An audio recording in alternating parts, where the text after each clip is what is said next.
पटना से बड़ी जानकारी है। पटना में तेजस्वी यादव ने प्रेस कॉन्फ्रेंस की है। जनता से संवाद करने का समय तेजस्वी यादव की तरफ से कहा गया। नामांकन का दौर खत्म हो चुका है, जनता ने बदलाव का मन भी बना लिया है। तेजस्वी यादव ये भी कहते हुए नजर आए। उन्होंने कहा कि डबल इंजन की सरकार में भ्रष्टाचार, अपराध बढ़ा, नीतीश सरकार हमारी नकल कर रही है। चुनाव से पहले महिलाओं को घूस दी गई है। 10,000 में कौन सा रोजगार था, तेजस्वी यादव ने यह भी पूछा। हर घर में एक सरकारी नौकरी देंगे, उनकी तरफ से कहा गया। हम अपने वादे को पूरा जरूर करेंगे। जीविका दीदी के लिए तेजस्वी की बड़ी घोषणा, जीविका दीदियों को स्थायी नौकरी भी दी जाएगी। तो बता दें आपको, जीविका दीदी कम्युनिटी मोबिलाइजर स्थायी नौकरी जो है वो उनको मिलेगी। जीविका दीदियों को 30,000 प्रति माह देंगे। जीविका दीदियों का लोन का ब्याज माफ होगा। जीविका दीदियों को 2 साल तक ब्याज मुक्त कर्ज मिलेगा। हर घर में एक सरकारी नौकरी दी जाएगी। सरकारी कामों के लिए 2,000 मासिक भत्ता भी दिया जाएगा। संविदा कर्मचारियों को स्थायी किया जाएगा। उनकी तरफ से तमाम बड़े ऐलान यहां पर कर दिए गए हैं।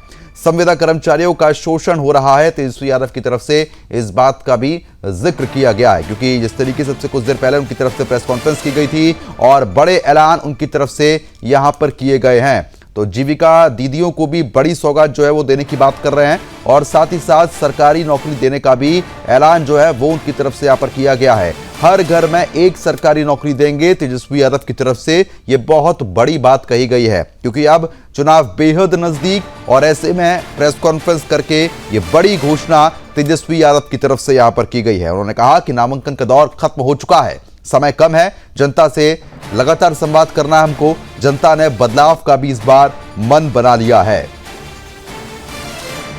तो बड़ी खबर आपको बता रहे हैं, क्योंकि जिस तरीके से आपको बता दें कि तेजस्वी यादव ने बड़े ऐलान किए, उसके बाद स्वाभाविक है कि हलचल काफी तेज हो सकती है, क्योंकि हर घर सरकारी नौकरी देने का भी जो वादा है वो यहां पर किया गया है।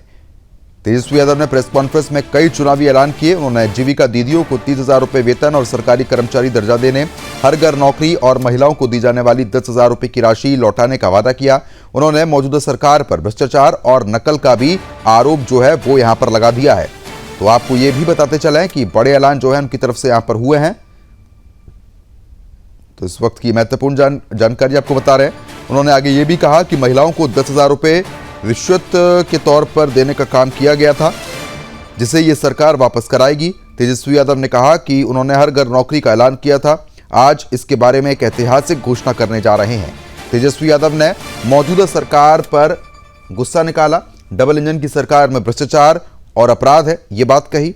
इस सरकार ने हमारी योजनाओं की नकल की। तेजस्वी यादव ने कहा कि नामांकन का दौर खत्म हो चुका है और अब चुनाव प्रचार का समय आ गया है। बिहार की जनता ने परिवर्तन का मन भी बना लिया है और लोग डबल इंजन की सरकार से त्रस्त हैं। बेरोजगारी और महंगाई से परेशान जनता के लिए उन्होंने कई घोषणाएं कर दी हैं, लेकिन वर्तमान सरकार ने उनकी योजनाओं की नकल की, इस बात का भी वो आरोप लगाते हुए साफ तौर पर देखे गए हैं। तेजस्वी यादव ने कहा कि दौरे के वक्त मुझसे जीविका दीदियों का समूह मिला था, जिनकी बातें सुनकर उन्होंने ये फैसला किया है कि अगर मेरी सरकार बनती है तो जीविका दीदियों में से जो सीएम दीदी हैं उन्हें स्थायी नियुक्ति यहां पर दे दी जाएगी। जैसे हमने पहले एक ऐतिहासिक घोषणा की थी, वो घोषणा यानी जिन परिवारों के पास सरकारी नौकरियां नहीं हैं, उन परिवारों में एक सरकारी नौकरी।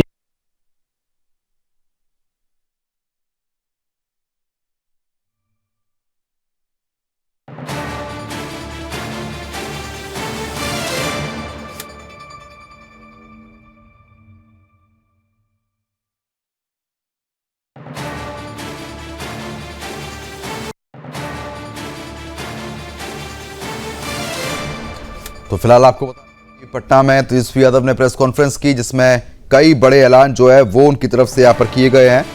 जनता से संवाद करने का समय है, तेजस्वी यादव कहते हुए नजर आए। नामांकन का दौर खत्म हो चुका है और चुनावी प्रचार का समय शुरू हो चुका है। हर घर नौकरी देंगे, हम अपने वादों को पूरा जरूर करेंगे। जीविका दीदियों के लिए तेजस्वी की तरफ से बड़ी घोषणा हुई है। जीविका दीदियों को स्थायी नौकरी देने का काम किया जाएगा। जीविका दीदी कम्युनिटी मोबिलाइजर स्थायी नौकरी उनको मिलेगी। जीविका दीदियों को 30,000 रुपए प्रति माह देंगे, इस बात का भी ऐलान फिलहाल उनकी तरफ से यहाँ पर कर दिया गया है। तो बड़ी और महत्वपूर्ण जानकारी आपको बता रहे हैं हम। तो आपको बताते चलें, क्योंकि जिस तरीके से अब चुनावी वक्त है तो स्वाभाविक है कि लगातार बड़े बड़े ऐलान जो हैं वो यहां पर किए जा रहे हैं। पटना में तेजस्वी यादव ने प्रेस कॉन्फ्रेंस भी की है। जनता से संवाद करने का समय आ चुका है, तेजस्वी यादव ने कहा। साथ ही साथ जीविका दीदियों का लोन का ब्याज माफ करेंगे।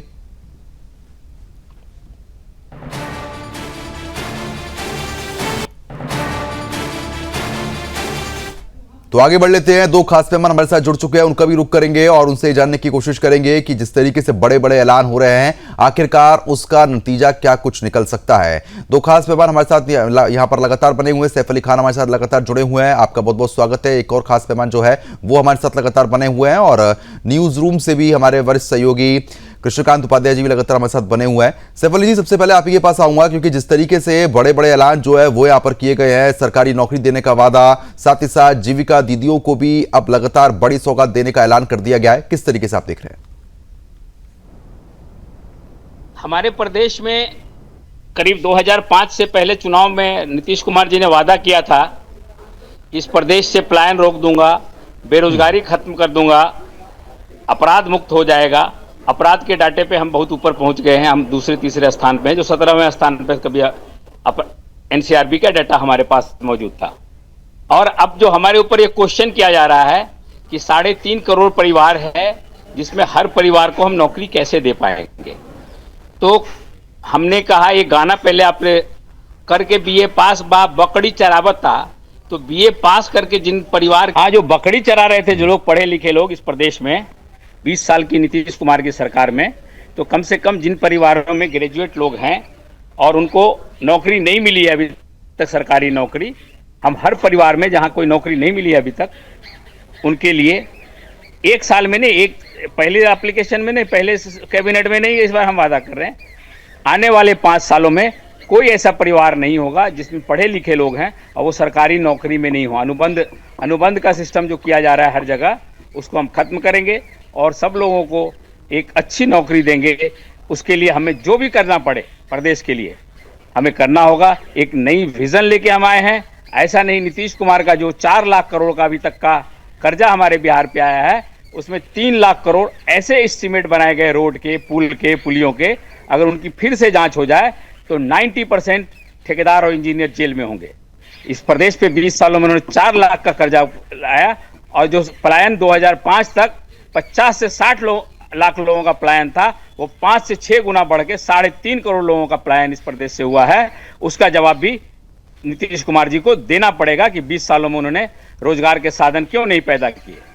हमने जब रेल मंत्री लालू प्रसाद यादव जी थे तो हमने बिहार के अंदर 3 बड़ी बड़ी रेलवे के कारखाना को लाने का काम किया। एक हरनौत जो नीतीश कुमार जी ने पहले सैंक्शन किया था, उस पर भी हम लोगों ने अलॉटमेंट दिया। नालंदा में एक आर्म्स फैक्ट्री जॉर्ज फर्नांडिस, ठीक है, मैं आऊंगा आपके पास, जानने की कोशिश और भी मेहमान से कर लेते हैं। ठीक है, मैं आता हूं आपके पास। कृष्णकांत जी लगातार बने हुए हैं। कृष्णकांत जी, क्योंकि देखिए जीविका दीदियों को अब लगातार बड़ी सौगात, सरकारी नौकरी का वादा, किस तरीके से आप देख रहे हैं, पूरे हो पाएंगे क्या ये? देखिए प्रद्युमन, इस तरह के जो लुभावने घोषणा की गई है सरकार के द्वारा, ये तेजस्वी के द्वारा, इससे बहुत ज्यादा क्या परिणाम निकल के नहीं आएगा पार्टी के पक्ष में, क्योंकि बिहार की जो जनता है काफी बेहतर है, काफी समझदार है, वो चीजों को समझती है। और ये चुनाव आसन है, बिल्कुल ज्यादा समय रह नहीं गया है, वायदे किए जा रहे हैं, उनको पता है कि चुनावी वायदे हैं और ये बरसाती मेढक की तरह से हर पार्टियां अपने अपने दावे कर रही है, तो ये कन्वर्ट होता नहीं दिख रहा है मुझे। और जब पार्टी के पास कोई अपनी एक पॉलिसी नहीं है, अपनी कार्य योजना नहीं है और जनता के बीच में जाने की बात नहीं है उनके पास, तो इस तरह के लुभावने वायदे कर रही हैं। सुनने में बहुत ही अच्छा लग रहा है कि दीदियों को ये नौकरी मिलेगी, 30,000 रुपए प्रतिमाह मिलेंगे। तो क्या इस तरह से बिहार में जो बेरोजगारी है, बिहार में जो परेशानियां हैं, लोगों को दिक्कतें हैं, रोजगार के अवसर नहीं मिल रहे हैं, एक्सोडस है, बिहार से लगातार युवा शक्ति महिलाएं बाहर जा रही हैं, नौकरी के लिए जा रही हैं, तो क्या इन लुभावनी वायदे से अगर प्रतिमाह मिला करेगा तो क्या जनता वहां की इसको वोट में कन्वर्ट कर पाएगी, ये देखने वाली बात होगी। जहां तक आरजेडी का सवाल है, जो गठबंधन है, पसोपेश में है, बहुत ही अंतिम समय में प्रत्याशियों की घोषणा की गई है। कांग्रेस से लगातार इनके अनबन की खबरें आ रही है, वीआईपी पार्टी से आ रही है। तो मिलाकर ये कहा जा सकता है कि एनडीए जो कि काफी पावरफुल है, लगातार वहां पर ग्राउंड लेवल पर काम कर रही है, पार्टियां गठबंधन काम कर रहा है, तो उसके मुकाबले में क्या आरजेडी जो कि सत्ता में रही है, सरकार चलाई है बिहार के अंदर में, तो क्या तेजस्वी लोगों को अपने पक्ष करने में कामयाब हो गए? ये देखने वाला वक्त बताएगा। फिलहाल ये सुनने में अच्छा लग रहा है कि इस तरह से दीदियों के प्रति जो इन्होंने सम्मान दिया है और ये बातें की है एक तरह से कि हम 30,000 रुपये प्रतिमाह देंगे, इतनी नौकरियां देंगे। अभी एक सज्जन कह रहे थे कि इतनी नौकरियां है नहीं बिहार के अंदर में। तो केवल ये इस तरह की योजनाएं न केवल तेजस्वी की तरफ से बल्कि हर पार्टी करती आ रही है कि हमारी सरकार बनेगी तो हम लोगों को ये पैसे देंगे। तो पैसा एक फैक्टर है बिहार में कि चुनाव के समय में दिया जाता है, इसके आधार पर वोटों को खरीदा जाता है। तो मैं कहता हूं कि बिहार की जनता काफी परिपक्व है। पूरे हिंदुस्तान में जितनी जनता बिहार की परिपक्व है वो लुभावने वायदों में नहीं आती, मैच्योर्ड है, वो अपने फैसले अपने बुद्धि विवेक पर करती है। मुझे नहीं लगता है कि बहुत ज्यादा फायदा आरजेडी को होने वाला है। चलिए ठीक है, अब ये समय बताएगा कि जनता क्या कुछ यहाँ पर फैसला करती है। बीजेपी नेता भी लगातार हमारे साथ बने हुए हैं क्योंकि भूपेंद्र यादव जी, अब लगातार तेजस्वी यादव ने तो आरोप यही लगाए हैं कि आप लोग नकल कर रहे हैं। उनकी योजना थी, नकल आपने कर ली, बड़े बड़े ऐलान यहाँ पर हुए हैं। किस तरीके से देख रहे हैं आप? रुमन जी, मैं आपको बता दूं कि हमारे बिहार के एलओपी आदरणीय तेजस्वी जी ये जानते हैं कि खाता ने बही, तेजस्वी कही वही सही। इनके पास कोई विजन है, विजन का सिगुफा छोड़ते हैं। इनको तो देना है नहीं। इनका पिताजी कहते थे कि भाई के भात में बजनिया के पूरी, ये क्या बात करेंगे? ये तो गुड बात खाली करते हैं। अरे भाई, जदुवंश के जानते हैं जीवन में ठगते रहे 35 सालों से, खास करके जदुवंश को।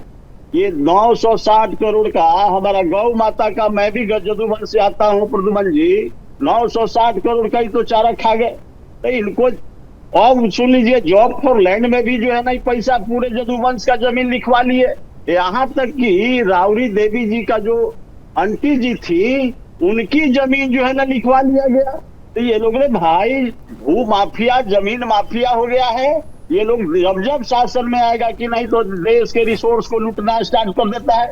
ये हमारे राजद के प्रवक्ता भाई बोल रहे थे, बड़ा गुड बात करते हैं टीवी चैनल पर बैठ करके।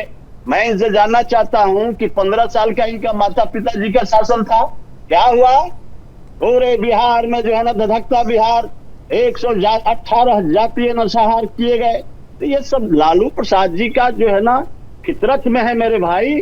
और रही बात तेजस्वी जी का, तो ये जानते हैं तेजस्वी जी सिगुफा छोड़ते हैं। 8 पास को अड़ाई के हमारे विजन चोड़ा लिया। अरे भाई आपके पास विजन है कहाँ? आपके पास तो लूटने का एक बहुत बड़ा जो है ना साधन है। आप तो विजन विहीन हो। अभी कह रहे हैं कि बिहार की जो है ना जीविका दीदी को 30,000 के महीना देंगे।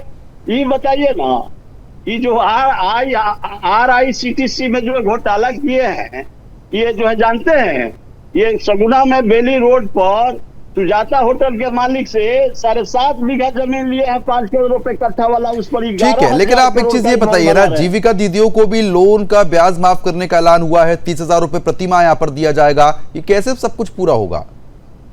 देखिए, बात ऐसा है कि इनको तो देना है नहीं, सत्ता में तो या नहीं रहे हैं। 20 वर्षों से इनको बिहार की सम्मानित जनता बाहर किए हुए प्रदुमन जी, और कांग्रेस को 65 साल से बाहर किए हुए।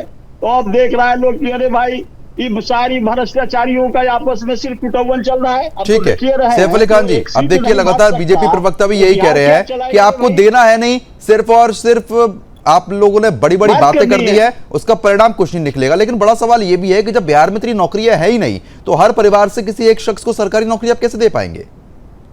अच्छा, जो पढ़े लिखे लोग हैं, जिनके परिवार में बेरोजगारी है, उनको हम बोले हैं, जो लोग 5 सालों में, 1 दशक से नहीं, हमने इसका 17 महीने में इसका हमने ये प्रूफ भी किया। 17 महीने के अंदर हमने 5.5 लाख लोगों को हमारे यहाँ बिहार में नौकरी दी।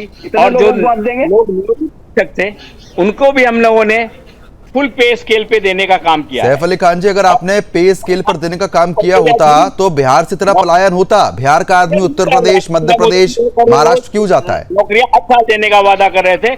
हम ऐसे जुमले नहीं कर रहे हैं, हम करके दिखाने की हमारे अंदर शक्ति है और हम करके दिखाएंगे। और बिहार की जनता हमें अगर मौका देती है। कृष्णकांत जी, अगर बिहार में लालू यादव के समय में अगर वाकई में इतनी नौकरियां देने की जो बात कही जा रही है और देने के जो वादे हो रहे हैं, अगर ये सब कुछ होता तो बिहार का आदमी फिर इतना पलायन क्यों करता? बिल्कुल प्रद्युमन, आपने सही कहा है। हम तो बिहार से बिलोंग करते हैं, वहां की राजनीति को देखे हैं, समझे हैं। जो 40 साल का समय रहा है बिहार में, बिहार वासियों के लिए काफी दुखद रही है, ये कहते हुए कि वहां पर कुछ भी ऐसा नहीं है। आप नौकरी की बात कर रहे हैं, अभी ऐलान किया गया। दो बातें मैं इस पे गौर करना चाहूंगा कि तेजस्वी ने कहा कि सरकार बनने पर माँ योजना, यानी माँ में एम मतलब मकान, ए मतलब अन्न, ए मतलब आमदनी, ये लॉन्च करने की बात कही। दूसरी बात उन्होंने कहा कि बेटी की भी बात कही है, बी से बेनिफिट, ई से एजुकेशन, टी से ट्रेनिंग, आई से इनकम योजना लाने की बात कही है। तो कहने में कुछ जाता नहीं है, और ये सब बातें तब होती है जब 5 साल का कार्यकाल खत्म होता है, तब ये बातें आती है। ये बात सही है कि तेजस्वी या कोई भी पार्टी का जो लीडर है, हुक्मरान है, वहां पर इस तरह की बातें कर सकती है, लेकिन बिहार में जो रोजगार है, जो नौकरियां है, जो शिक्षा व्यवस्था है, उनको सैलरी देने की स्थिति सरकार की नहीं होती है। तो सरकार के पास तो क्या इतना बजट है, सरकार के पास तो इस तरह की योजना ला सकती है। सरकार के पास कहने के लिए कि इतनी नौकरी दी जाएगी, लेकिन क्या इतनी नौकरी दी जा सकती है? धरातल पर आप देखेंगे तो ऐसा नहीं है। तो केवल लोगों को बेवकूफ बनाने का प्रयास है। चुनाव के वक्त में ये खासकर होता है। हम इस बात पे काफी गर्व महसूस करते कि कोई भी सरकार, तेजस्वी की सरकार आए या अभी नीतीश की सरकार चल रही है, ये दोनों सरकारें लगातार 35 सालों से वहां पर राज कर रही है, कि कैसे रोजगार क्रिएट किए जाए, कैसे वहां पर लोगों को अवसर दिए जाए, कैसा माहौल बनाया जाए कि वहां के बच्चे बाहर जाकर नहीं पढ़ें। कृष्णकांत जी, सैफ अली खान जी, क्योंकि मैं आपसे अब यही समझना चाहूंगा, मेरी आवाज पहुंच पा रही है आप तक? सैफ अली खान जी, आवाज पहुंच रही है मेरी? संपर्क नहीं हो पा रहा है, क्योंकि जिस तरीके से कृष्णकांत जी लगातार इस बात का जिक्र कर रहे थे कि कई सारे फैक्टर्स यहां पर काम करते हैं, लेकिन अगर कृष्णकांत जी, अगर ये सब चीजें पहले हो चुकी होती तो शायद ये सरकार रिपीट कर जाती, लेकिन जो जंगल राज देखा गया है उसके बाद इतने बड़े ऐलान करना, जनता भरोसा कर पाएगी? मुझे बहुत मुश्किल लगता है। चुनावी खेल है। जो बुनियादी बातें हैं बिहार के अंदर में, जिस चीज की जरूरत है, जिस बात पे चर्चा होनी चाहिए, 5-6 चीजें हैं बिहार के अंदर में जिसपे सरकार बिल्कुल एड्रेस नहीं कर पा रही है, और ये लगातार ये मसला बना हुआ है। खासकर आप देखें कि बिहार में रोजगार के अवसर वाकई में बहुत ही मामूली है। अगर आप अन्य राज्यों की तुलना में बात करें, महाराष्ट्र की बात करें, गुजरात की बात करें, या पंजाब की बात करें, हरियाणा की बात करें, हमसे काफी आगे चल रहे हैं। और बिहार में ये बात अब तक नहीं हो पाई कि ऐसा एक एटमॉस्फेयर क्रिएट किया जाए जहां पर कि वहां की जनता जो पलायन कर रही है वो रोका जा सके। शिक्षा का आप अगर देखेंगे, जो गुणवत्ता पहले हुआ करती थी, देश दुनिया से एक जमाना था बिहार के अंदर के पढ़ने के लिए आते थे। आज हो क्या रहा है कि बिहार में जो IAS IPS है, बड़ी लॉबी इंजीनियरिंग और डॉक्टर की है, वो बाहर रह के पढ़ाई कर रही है। बिहार के बच्चे हैं लेकिन दिल्ली और अन्य शहर में आके पढ़ाई कर रहे हैं। तो ऐसी व्यवस्था वहां नहीं हो पा रही कि पढ़ाई का एक माहौल बनाया जाए। बिल्कुल, चलिए ठीक है, मैं आपको रोकना चाहूंगा। अब सभी मेहमानों का बहुत बहुत शुक्रिया मेरे साथ जुड़ने के लिए और इस मुद्दे पर लगातार चर्चा करने के लिए।